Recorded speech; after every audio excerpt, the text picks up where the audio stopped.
Hola amigos, ¿cómo están? Bienvenidos una vez más. El tema de hoy es muy interesante porque vamos a hablar del por qué no se ha podido reconstruir el tercer templo en Jerusalén, qué es lo que impide su reconstrucción. Pero esta vez vamos a analizarlo desde la perspectiva musulmana, porque normalmente lo hacemos desde una perspectiva investigativa o desde el punto de vista del judaísmo, desde el punto de vista del cristianismo, pero pocas veces lo hemos escuchado desde esa visión árabe o más bien desde la visión del Islam. Por acá tengo un video que les voy a compartir para que vayamos analizándolo y sacando algunas conclusiones.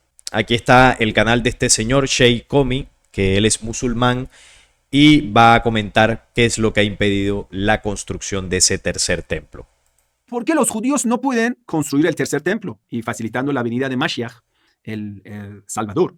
Vamos a ver, ¿dónde está la ubicación del tercer templo? Si usted vas a buscar, hay una mezquita de roca, Qubbat al-Sakhra, la cúpula de roca, que tiene la cúpula amarilla, y al lado de eso hay un muro, se llama el muro de lamentaciones, muro de la lamentación, y más abajo hay una mezquita, se llama Masjid al-Aqsa, con la cúpula como verde oscuro. Entonces, Masjid al-Aqsa es el lugar de ascensión del profeta Muhammad al cielo. Mezquita de Al-Azhar. Lo que pasa es que no se le entiende bien cuando la pronuncia, porque lo hace ahí como entre medio árabe y español. Por eso, y el primer qibla, donde nosotros hemos dirigido el rezo hacia él, el primer qibla de los musulmanes, por ello es un lugar sagrado para nosotros, porque su nombre también está en el Sagrado Corán, Masjid al-Aqsa alladhi barakna hawlahu. Dice la mezquita al-Aqsa, el lugar sagrado, el lugar protegido, el lugar bendito por Dios. Así que para los musulmanes es imposible que permitan que alguien quiera o tenga lo más mínimo de intención de querer tocar a esa mezquita. O sea, él dice que donde está la mezquita de Al-Aqsa es donde se debería reconstruir el tercer templo según los judíos. Y él está explicando que la mezquita de Al-Aqsa es uno de los lugares más sagrados para el Islam y ellos no van a permitir que nadie toque esa mezquita para reconstruir ningún templo. Eso yo creo que lo hemos tenido claro. Estos señores no van a dejar que nada de lo que esté ahí sobre el monte Moriah del mundo del Islam sea tocado. Entonces, ¿qué pasa? Para los judíos ultraortodoxos y todo ello, ellos tienen la idea de la nueva construcción del templo en su lugar en el tiempo del profeta Salomón. Y dicen en el tiempo del profeta Salomón, esa muralla no es del tiempo de Salomón, es de la segunda, tercera construcción del templo. Esa muralla de las rocas que ahí van a meter las peticiones. El muro de las lamentaciones quedó como resultado de la destrucción del segundo templo en el 70 después de Cristo, porque él dice de la reconstrucción segunda, tercera, no, solamente han habido dos templos. El primero, construido por Salomón. Yahvé le dice a David que su hijo es el que construiría la casa, ¿no? La casa de Yahvé. Y Salomón junto a Hiram Abib, un gran maestre masón de aquella época, puso todos sus conocimientos para la construcción del primer templo. Ese primer templo fue destruido en la invasión de los babilonios a Jerusalén.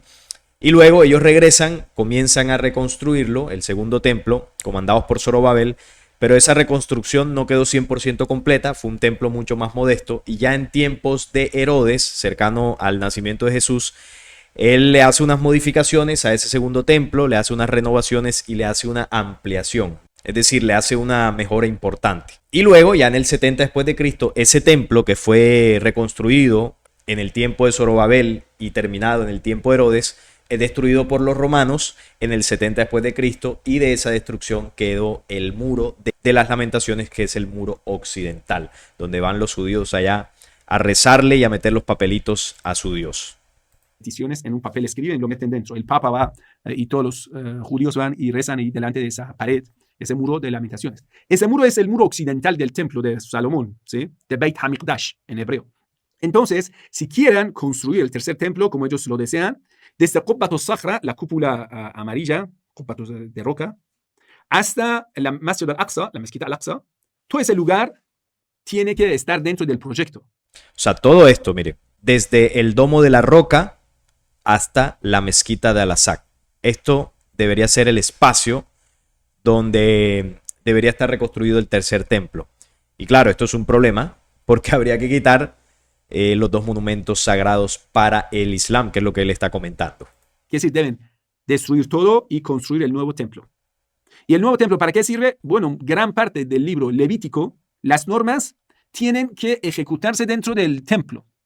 Gran parte de las normas de sacrificio, normas de qué, pedir perdón, Así que ellos dicen, nosotros para nuestros rituales necesitamos la nueva construcción del templo. Y dentro del templo no puede haber los que no son creyentes. Quiere decir, los musulmanes no se consideran creyentes, inmundos son, entonces ya no pueden tener su lugar ni su mezquita dentro.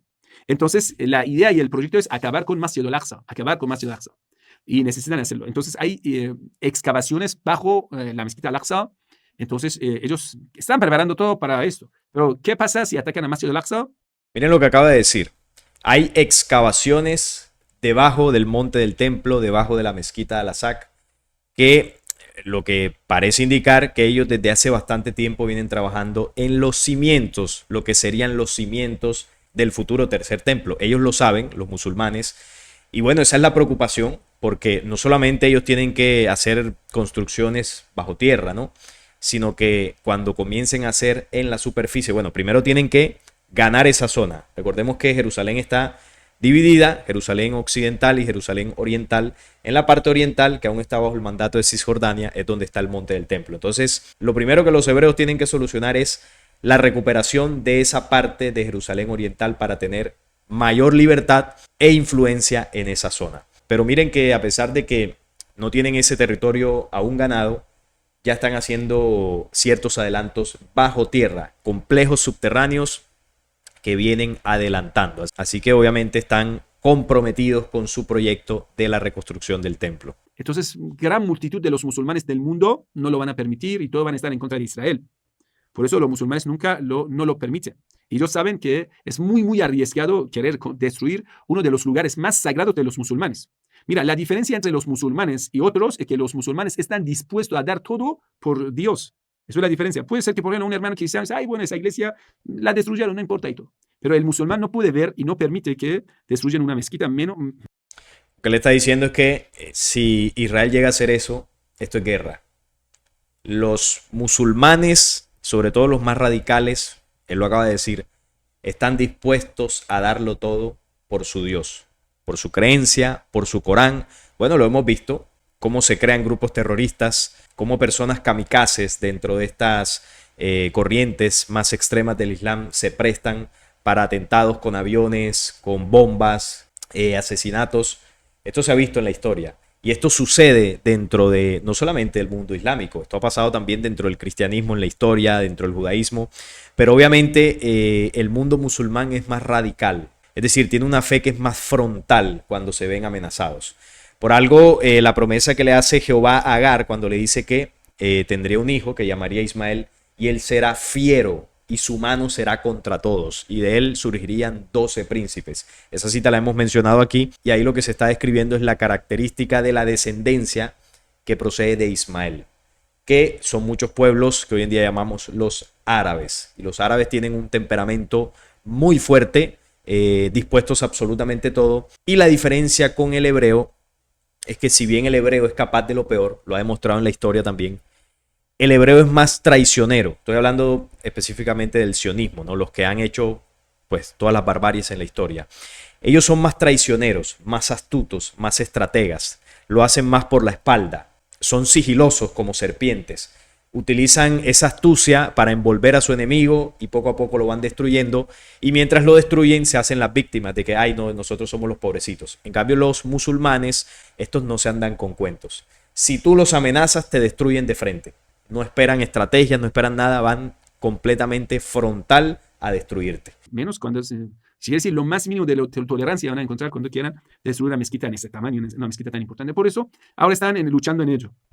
Quiere decir, el primer paso que ellos tienen, expulsar a todos los musulmanes de Jerusalén. Quiere decir, purificar, una purificación étnica, que deben expulsar a todos los musulmanes de ese lugar para que después puedan tomar el siguiente paso hacia judaizar Jerusalén. Yo no estoy de acuerdo a judaizar, o vamos a decir el plan sionista, porque ni está a favor de los judíos. Porque un buen plan para los hermanos judíos es que ponga a los judíos más queridos. Cuando usted va a destruir a Masjid al-Aqsa, ¿qué pasa? ¿Los musulmanes van a amar más a los judíos o lo van a odiar? Eso es el problema, hermano. Eso no es una buena táctica y no está correcto. Ellos tienen malas interpretaciones. Bueno, a ellos no les interesa hermandarse con los árabes o con los musulmanes, ni con los cristianos. Ellos tienen un propósito y es cumplir los mandatos de su Dios por encima de quien sea. E históricamente lo han hecho. Así como los musulmanes son radicales cuando se meten con su fe, los hebreos son lo mismo. Es que aquí ninguno de los bandos es de luz. Estos tienen unas tradiciones culturales, religiosas, por haber sido contactados por entes de la oscuridad. Estos pueblos se han forjado durante toda la historia bajo leyes y mandatos oscuras que han generado todas las guerras y conflictos que hemos visto entre ambos bandos, ¿no? De los descendientes de Isaac e Ismael. Entonces aquí, dentro de sus planes, incluso dentro del mismo mundo musulmán, tampoco está el interés de hermandarse con los hebreos. Cuando llega el Mahdi, el Mesías que ellos esperan, será un Mesías guerrerista y llevará a este pueblo a la destrucción de su principal enemigo, que es Al-Dajjal, el anticristo o el Mesías para el mundo hebreo. Y por supuesto destruirán no solamente a su Mesías, sino al mismo pueblo. Está profetizado en las 70 semanas de Daniel que el príncipe de un pueblo que ha de venir destruirá la ciudad de Jerusalén y el santuario. Esos son los árabes. Entonces aquí no esperemos de que haya paz, armonía y amor entre ambos bandos, porque no lo va a haber. Entonces, miren lo que él comentaba. La intención de los judíos es quitar a los musulmanes de ahí, sacar a los musulmanes de Jerusalén, para poder destruir todo esto y apoderarse por completo del monte Moriah. Del Antiguo Testamento, o ellos decían Tanaj, el libro hebreo de ellos, es que entonces de ahí estamos luchando. Quiere decir, esa pelea entre los musulmanes, entre los judíos, está sobre cómo interpretar el texto sagrado. ¿Quién es el Mashiach que viene? Mashiach, ¿a quiénes va a salvar? ¿A los judíos, a los hijos de Israel o a los creyentes? Entonces, ¿quiénes son la descripción del creyente en aquel entonces? ¿Qué va a hacer? Nosotros los musulmanes queremos que va a venir Jesús por la segunda vez y va a ser compañero del Imam el-Mahdi. Bueno, ahí está ratificando lo que hemos hablado sobre el Mesías del mundo musulmán, que ellos esperan al Mahdi, y que va a ser compañero de Jesús según la creencia que ellos tienen, y ambos van a luchar en el tiempo final para traer la justicia. Y también dice que según lo que muchos musulmanes piensan, los judíos no tienen muy claro las interpretaciones acerca de la venida de su Mesías. Aquí cada una de estas religiones le tira a la otra, dice que la otra está equivocada, que los cristianos están equivocados, que los musulmanes, que los judíos. Bueno, aquí se han dado históricamente, se han dado con todo, se han dado durísimo, se han criticado y han tenido guerras entre ellas, ¿no? ¿Quién lo diría? Las tres principales más grandes del mundo, donde se creería, ¿no?, de que el Dios verdadero estaría detrás de ellas, pero esto no es así. Lo que se ha demostrado en la historia más bien es que son corrientes espirituales falsas, fundamentadas en la falsedad del Dios que las impulsó, el Señor Jehová de los ejércitos, o lo que para el mundo musulmán es Alá. Son entes extraterrenos que contactaron a personajes en el pasado para hacerlos o convertirlos en profetas, y que de ellos se desprenderían las religiones del mundo, las principales. En este caso, de estas tres, Abraham, el gran patriarca. Por eso se le conoce a las tres religiones como las religiones abrahámicas. Por lo tanto, deberían comportarse como hermanos, pero no es así. Se comportan como enemigos que se odian profundamente. Entonces vamos a tener una alianza entre los musulmanes y cristianos verdaderos seguidores de Jesús. Pero a ver, si los judíos esta vez van a aceptar a Jesús y esta vez van a aceptar al profeta Muhammad, lo que en la antigüedad rechazaron, los fariseos rechazaron a Jesús, rechazaron al profeta Muhammad sallallahu alaihi wasallam. Pero esta vez, ¿acaso lo van a aceptar o lo van a rechazar? Eso es la gran pregunta. Pero mira, lo que tenemos bien seguro, todos los fanáticos lo van a rechazar al Imam el-Mahdi. Lo van a rechazar. ¿Cómo lo? Ahí hubo un problema, ¿no? Los musulmanes dicen que al-Mahdi va a ser un aliado de Jesús, pero los cristianos esperan la segunda venida de Jesús, que a su vez, sin muchos de ellos saberlo ni ser conscientes de esto, esa segunda venida de Jesús que ellos esperan es la primera venida del Mesías judío. Es decir, me explico mejor. Los judíos y los cristianos profesan una misma religión en ciertos aspectos, que es la religión judeo-cristiana. Por eso la Torá está incluida en el canon bíblico que contiene el mensaje del Cristo. Entonces ahí hicieron una mezcolanza terrible. Esto fue estratégico por parte de los amos del mundo para sujetar a sus planes esa religión naciente que se convertiría en una de las más poderosas del mundo, que es el cristianismo. Entonces, bajo ese punto de vista, los cristianos y los judíos son aliados. Por eso usted ve a los evangélicos que defienden a Israel a capa y espada. Dicen que es el pueblo elegido, que Dios tiene una promesa con ellos, y son amigos, no son amigos de Israel. Entonces, el Mesías de Israel será lo que los cristianos esperan como segunda venida. Aunque ellos digan que no, que eso son otras interpretaciones, pero el tiempo lo dirá. Porque las profecías denuncian que el Mesías hebreo se hará pasar por el Cristo y hará milagros. ¿Y qué es lo que están esperando los cristianos? Que aparezca un ser humano, igual que en el tiempo de Jesús, que haga las mismas cosas de Jesús. Por eso se van a ir detrás de él. Eso es lo que va a suceder. Pero acá desde el mundo del Islam se dice que Jesús y Al-Mahdi serán amigos. Entonces aquí está el enredo porque los cristianos esperarán y venerarán al Mesías judío, pero a su vez los musulmanes dicen que ese Mesías de los cristianos será amigo de Al-Mahdi. O sea que aquí habrá un desorden y un caos total en ese tiempo convulso cuando estos poderes religiosos traigan a sus Mesías esperados. Y al final esto lo que va a producir es un engaño total a la humanidad, ¿no? Sobre todo a la humanidad que profese estas religiones. Eso demuestra la falsedad, una vez más, de estas corrientes espirituales que lo que han generado históricamente es atraso. Aquí no hay verdad, aquí no hay justicia, aquí no hay nada de eso. Esto es una locura total. Los wahabitas, seguramente los wahabitas, cuando viene el Imam Mahdi, estos que de ellos salieron ISIS, ¿sí? Todos van a rechazar al Imam Mahdi. Eso seguramente va a pasar y ellos van a hacer una guerra en contra del Imam Mahdi. Eso es claramente claro. Pero lo importante del Jerusalén, del Masjid al-Aqsa, que hoy en día los musulmanes no lo van a permitir. Por eso es un gran conflicto y cuestión de muchas peleas, más que todo en Ramadán. Los musulmanes van a rezar dentro del Masjid al-Aqsa. Entonces, las filas de los creyentes va a ocupar todo ese lugar hasta Qubat al-Sakhra. Quiere decir, ese lugar va a estar lleno de los musulmanes que quieren rezar. Y cada vez que los musulmanes van a venir al Masjid al-Aqsa, es como están dando otra vida a Masjid al-Aqsa. Lo que a estos fanáticos ultraortodoxos judíos no les gusta. Porque ellos quieren que la Masjid al-Aqsa ya tenga, nosotros decimos, la luz apagada. Que nadie venga a la mezquita, que nadie esté en el Masjid al-Aqsa, pero los musulmanes más que todo en el mes de Ramadán. Entonces usted siempre en las noticias va a saber que hay muchas peleas entre los soldados judíos israelíes y entre los palestinos que están en el Masjid al-Aqsa peleando, siempre más que todo en el mes de Ramadán. Y el último viernes del mes de Ramadán, Imam Khomeini le puso Yawmul Quds, el Día Mundial de Quds, al-Quds. Al-Quds es el lugar sagrado, Masjid al-Aqsa para nosotros, ¿no? El símbolo de ese lugar sagrado. Entonces, el día que todos los musulmanes tengan la alianza para defender la cuestión de Palestina, para liberar Palestina de ese poder ocupante, diabólico, que mata niños, mata mujeres, y es una responsabilidad humana más que una responsabilidad religiosa. Cada uno de nosotros alce la voz, grite, decir ya basta la opresión en contra del pueblo palestino. Bien, ahí está la visión musulmana acerca del conflicto en el monte del templo, la mezquita Al-Aqsa, el domo de la roca, deben ser destruidos para reconstruir el tercer templo. Por eso no se ha podido reconstruir. Eso es lo que está impidiendo que los judíos puedan levantar nuevamente ese templo. Y desde el mundo musulmán eso lo tiene muy claro. Tiene muy clara la intención de los hebreos.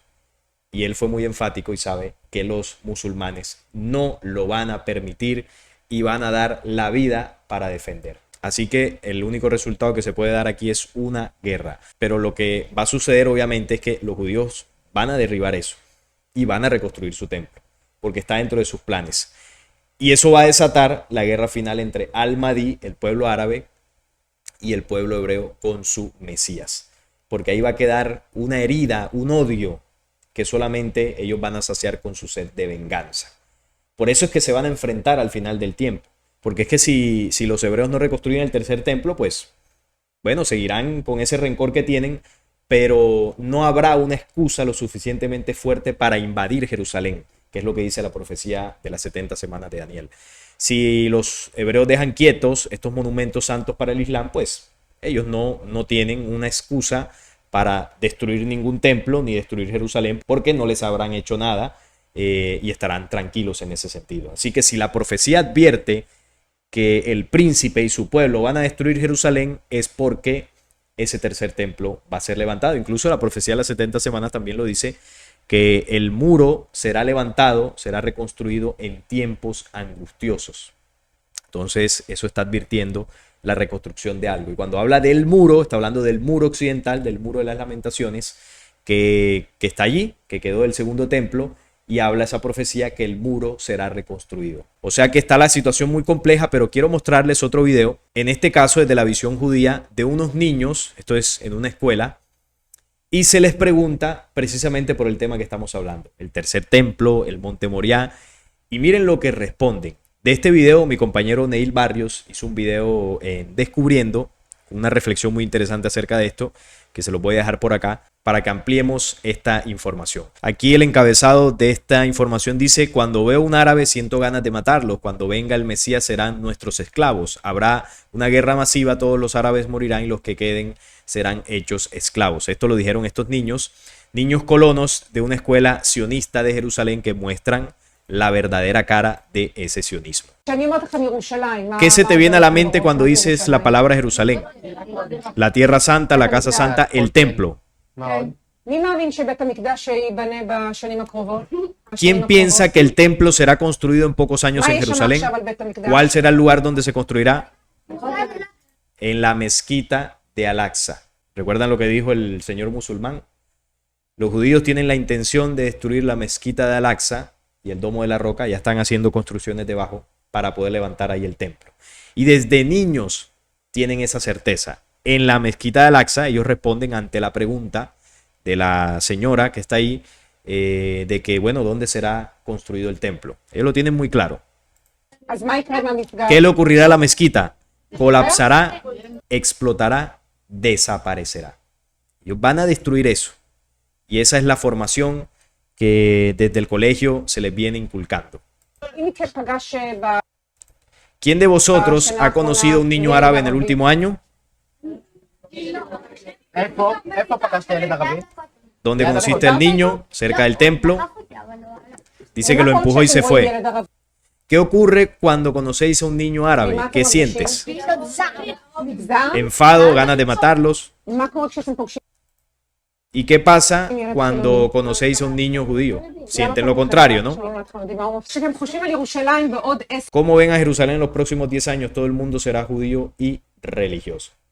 Si bien la respuesta, cuando le preguntaron qué sienten cuando ven a un niño árabe, dice que sienten enfado, odio, ganas de destruirlo. Y todo lo contrario, obviamente, cuando ven a un niño judío. Sienten compasión, amor. Y miren lo que responden, ¿no? ¿Cómo será Jerusalén en los próximos años? Todo el mundo será judío y religioso. Y habrá árabes, pero serán nuestros esclavos. Porque el Mesías llegará, lo sé. ¿Qué dijiste? Habrá una guerra masiva y todos los árabes serán destruidos. Y los que queden serán esclavos. Muy bien, tienes toda la información. Manténgalos educados aquí. Ese es el adoctrinamiento. Ustedes lo ven. Niños de una escuela ya en Israel, respondiendo con una claridad a estas preguntas acerca del templo. Entonces vemos cómo la claridad desde el mundo musulmán acerca de la intención hebrea de la destrucción de la mezquita de Al-Aqsa para reconstruir el templo. Y aquí en este video confirmamos esa intención sionista que se les inculca a estos niños desde la escuela de la reconstrucción del templo. Ellos lo tienen absolutamente claro y lo van a hacer. ¿Qué va a pasar con la mezquita de Al-Aqsa? Le preguntaron. Va a ser destruida, colapsará, desaparecerá. Entonces aquí tenemos un problema muy grave. Por un lado, unos van a evitar todo lo posible a que esto suceda, que sea destruida. Y por el otro lado, estos señores van a hacer todo lo posible para destruirla. Choque de trenes, choque de hermanos que se odian, choque de religiones. Y en medio de todo esto, una humanidad ignorante que adora al Dios de unos y al Dios del otro. La realidad es que ambos dioses son falsos. Ese es el problema nuestro, ¿no? Que estamos aquí debatiendo, me ponen en los comentarios, ¿no? Que tú eres un sionista o que tú eres un terrorista, que eres un musulmán, que odias a los hebreos o que eres evangélico. De todo me dicen. Pero lo que esa gente no sabe es que yo no profeso ninguna religión. Mire, voy a decirlo claro en el tema de las religiones. A mí me tiene sin cuidado lo que pase con el cristianismo, me tiene sin cuidado lo que pase con el islam y me tiene sin cuidado lo que pase con el judaísmo. Me importan un carajo. No me interesa. Si desaparecen mañana las tres, para mí mejor. Y bueno, y de paso todas las religiones. Y esto no quiere decir que yo sea ateo, porque seguro alguno me comentará, ah, no, que tú eres ateo. No, yo tengo la certeza de que existe un creador universal, una fuente creadora, que no es un señor, que no tiene religiones y que está alejado de todo concepto que nosotros concebimos como Dios. Esa fuente creadora se aleja de todo esto. No tiene nada que ver con todo esto. Ya ha habido muchos mensajeros que han venido y han hablado de esa fuente, entre ellos Jesús el Cristo, que lo convirtieron en religión. Entonces, el que me venga a poner, no, que tú eres musulmán, que tú eres esto, que tú eres lo otro, son libres de hacerlo, pero no están en lo cierto. Así que vemos la situación desde la visión islámica y desde la visión hebrea. Ahora vamos a leer una cita de la visión del cristianismo para abarcar las tres religiones y entender la visión de cada una de estas tres. Esta cita que tengo por acá es segunda de Tesalonicenses capítulo 2. Y esta nos ratifica por qué no se ha reconstruido el templo y por ende qué es lo que ha impedido que se manifieste el Mesías hebreo. Pero con respecto a la venida de nuestro Señor Jesucristo, este es Pablo, y nuestra reunión con él, os rogamos, hermanos, que no os dejéis mover fácilmente de vuestro modo de pensar, ni os conturbéis, ni por espíritu, ni por palabra, ni por carta como si fuera nuestra, en el sentido de que el día del Señor está cerca. Esto es un mensaje a los tesalonicenses, pero es un mensaje que tiene un contenido profético. Ahora lo vamos a ver. Nadie os engañe en ninguna manera. Está haciendo una advertencia. Nadie nos engañe de ninguna manera. Ni judíos, ni musulmanes, ni cristianos. Eso para traerlo a tiempos modernos. Porque no vendrá sin que antes venga la apostasía. ¿Quién es el que no vendrá? Es decir, cuando dice porque no vendrá, está hablando de la venida del Cristo, la segunda venida. Y dice que esto no sucederá porque antes de eso debe venir la apostasía, es decir, el tiempo de confusión, el fin de los tiempos, y se manifieste el hombre de pecado, el hijo de perdición, o sea, el anticristo. ¿Quién va a manifestarse primero? ¿La segunda venida o el anticristo? Según las palabras de Pablo en este mensaje profético, el anticristo. Y algo corroborado también en el libro de Daniel cuando habla del cuerno pequeño. Dice que se manifiesta un cuerno pequeño que tiene una boca que habla grandes cosas, y una vez este cuerno pequeño se manifiesta, aparece la gloria o la llegada del anciano de los días, con sus vestidos blancos, con su cabellera blanca, cinto de oro en el pecho. Esto está en Daniel capítulo 7 y también en el capítulo 9 de Daniel. Ahí lo pueden corroborar. También está demostrando que primero se manifiesta el cuerno pequeño, que es el anticristo, y luego la justicia de la segunda venida. ¿Qué se predica en el mundo cristiano? Que primero es la segunda venida. Es decir, que los que murieron en Cristo y los que tienen esa fe en su Señor Jesucristo, cuando Él venga, los va a arrebatar en el cielo. Se los va a llevar para que los cristianos fieles no vivan esa apostasía, no vivan los 7 años del final ni la manifestación del anticristo, no puedan padecer las situaciones que van a ocurrir en ese final convulso. Esa es la creencia, que ellos van a ser arrebatados antes de que todo esto suceda. Y ahí es donde está el engaño, porque todos vamos a ver esa situación, todos vamos a ver la llegada del anticristo. Solo que los cristianos van a pensar que ese anticristo que se manifiesta primero es la segunda venida, y ahí es donde está el engaño. Porque ellos creerán que el anticristo viene después, y como ese señor se va a manifestar como un Cristo, un hacedor de falsos milagros, tendrá una elocuencia increíble que los fieles y fanáticos del cristianismo creerán que es Jesús en su segunda venida.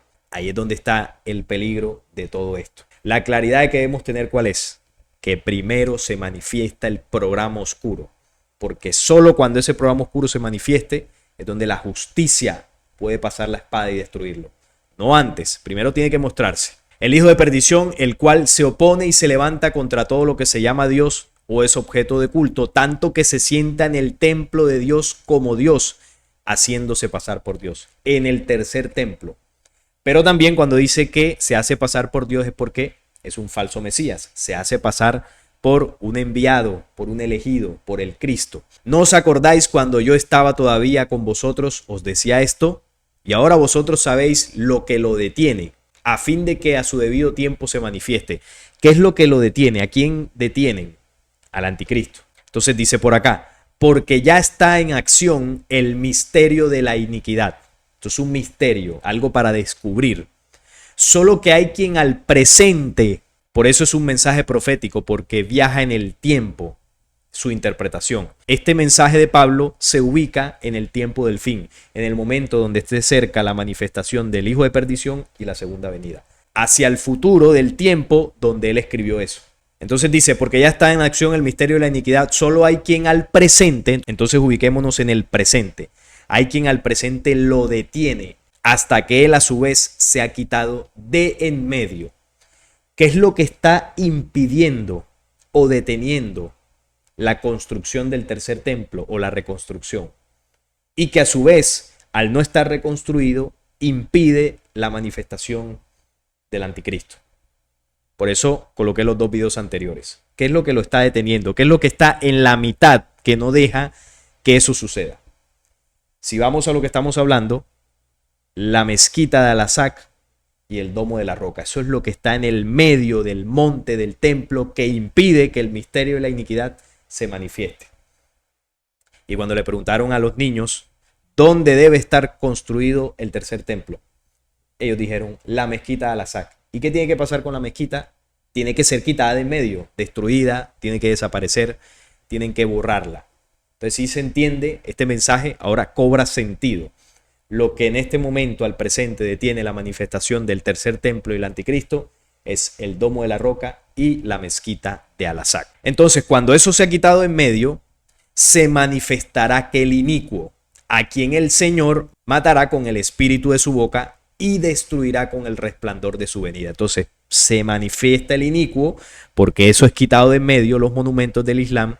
Y entonces, cuando Él se manifieste, aparece la justicia y la ley de la segunda venida, con todo el movimiento de los elementos para destruir el programa oscuro que invadió la tierra.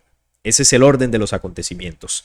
Inicuo, cuyo advenimiento es por obra de Satanás, con gran poder y señales y prodigios mentirosos. Entonces, cuando yo les decía que va a ser milagros, esta es otra profecía que lo sustenta. Va a ser prodigios, va a ser milagros, va a ser señales, pero que son falsos. Y la gente le va a creer que es un ser escogido, un maestro ascendido, o es el mismísimo Cristo. Y con todo engaño de iniquidad para los que se pierden, por cuanto no recibieron el amor de la verdad para ser salvos. Por eso Dios les envía un poder engañoso para que crean la mentira, a fin de que sean condenados todos los que no creyeron a la verdad, sino que se complacieron de la injusticia. Ahí está desde la visión de Pablo, ¿no? Que es predicado dentro del mundo del cristianismo, mas sin embargo no se entiende lo que él quiere decir en esta cita. Porque en el mundo del cristianismo se sigue predicando que es al contrario, que primero es la segunda venida y luego se manifiesta el anticristo. Y ahí está el engaño, ahí está el peligro. Porque al final, ¿a quién van a terminar adorando los cristianos? Pues al Mesías de los hebreos, que era lo que decía al principio, ¿no? Ambas tradiciones están preparando la venida de un personaje. Tanto el cristianismo como el judaísmo están preparando la venida del Mesías hebreo, el líder del nuevo orden mundial. Eso dentro del mundo del cristianismo no se habla, no se reflexiona, porque no le dice al pastor, oiga, pastor, vea, usted nos ha dicho que primero es la segunda venida, pero aquí Pablo dice que es al contrario. Explíqueme qué está pasando aquí. ¿Por qué aquí dice otra cosa a lo que usted nos ha dicho y nos ha enseñado siempre? Usted nos ha dicho que nosotros no veremos al hombre de pecado, que seremos llevados al cielo. Pero aquí está diciendo otra cosa.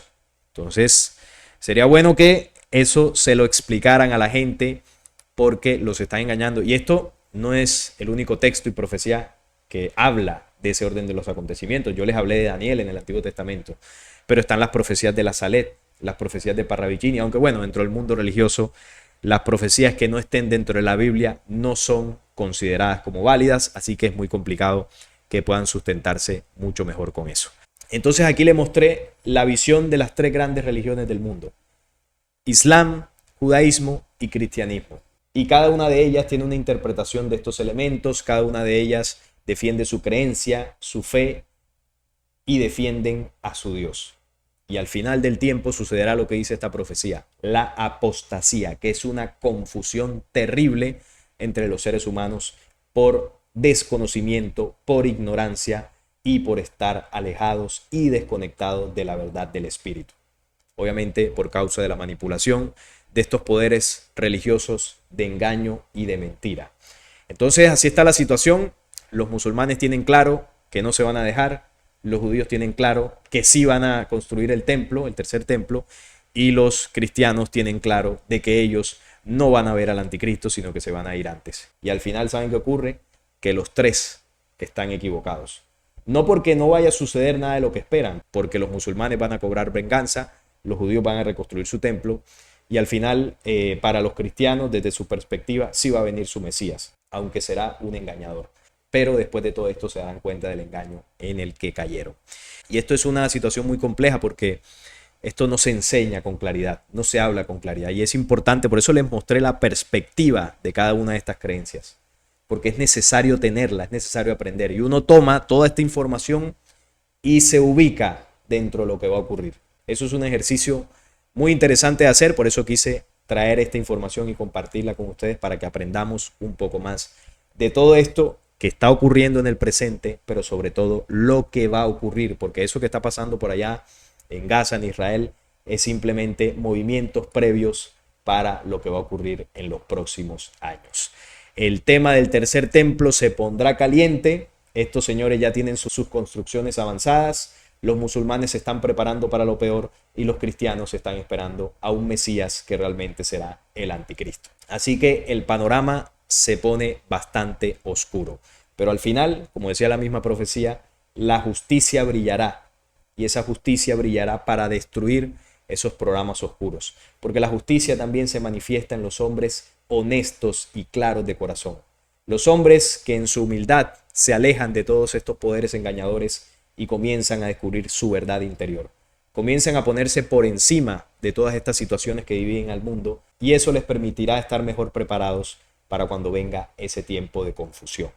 Así que hay que estar muy atentos, seguir aprendiendo, seguir trabajando dentro de nosotros para que ninguna de estas situaciones nos afecte a tal punto que nos llene de miedo, de desequilibrio y de desesperanza.